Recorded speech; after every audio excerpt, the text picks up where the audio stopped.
তবে কাইন্ডলি আমার একটা রিকোয়েস্ট রাখবেন, আমি দেখতে পাই যে অনেক রকমের ভুল সংবাদ প্রচার হয়। আপনারা যখন একজন আরেকজনের কাজ দেখবেন, দয়া করে কারেক্ট করে দিবেন আপনার কলিগের কাজটাকেও। আমাকে যেন কেউ মডেল মেঘনা এইভাবে সম্বোধন না করে বা অভিনেত্রী মেঘনা, আমি এটার কোনোটাই না।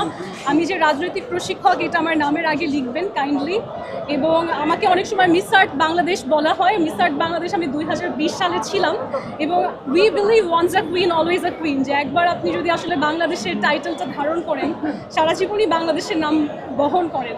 কিন্তু আমি মিস আর্ট বাংলাদেশের ন্যাশনাল ডিরেক্টর বিগত 2 বছর ধরে। আপনারা আমার এই যে আইডেন্টিটিটা, আমার প্রফেশনাল আইডেন্টিটিটা, এটা কারেক্টলি শো করবে। আজকে জাস্ট ধার্য তারিখ ছিল এবং আলহামদুলিল্লাহ সব কিছু পজিটিভ ছিল। এবং আয়ও যে আছে তাকে হচ্ছে আমাদের যে বিজ্ঞ জজ ছিলেন তিনি বলেছেন তাগিদ দেওয়া হবে যাতে আমার দ্রুতভাবে ইনভেস্টিগেশন এবং ফরেনসিক রিপোর্টটা সাবমিট করে তারা।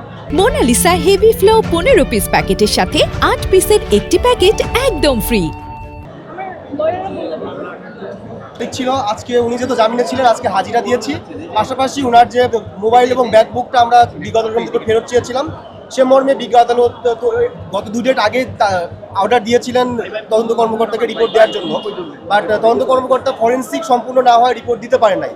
সো কোর্টকে আমরা আজকে অবগত করি, স্যার অনেক সময় গেছে, তারপরেও কেন রিপোর্টটা আসছে না। পরে বিজ্ঞ আদালত আমাদেরকে বলেছেন যে উনি সংশ্লিষ্ট তদন্ত কর্মকর্তাকে তাগিদ দিবেন যেন দ্রুত সময়ের মধ্যে ফরেন্সিক রিপোর্টটা বিজ্ঞ আদালতে প্রেরণ করে। দেখুন, আমি জামিনে আছি, নিশ্চয়ই সার্বিক সহযোগিতা 100% না হলেও কিছুটা সহযোগিতা পেয়েছি বলেই তো আসলে আমি মুক্ত। এই যে আমি কথা বলতে পারছি, এটা তো ফ্রিডম অফ এক্সপ্রেশন।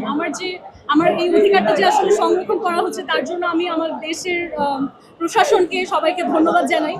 এবং যেই জায়গাটায় আমাদের হচ্ছে আপনারাও একমত যে আমার বিচার ব্যবস্থাটা স্লো হচ্ছে, সেখানে আমি অনুরোধ করব যে যেন ত্বরান্বিত করা হয়। এবং আজকে আমাদের আদালতের বিজ্ঞ জজও বলেছেন তিনিও তাগিদ দেবেন যাতে তাড়াতাড়ি হয়।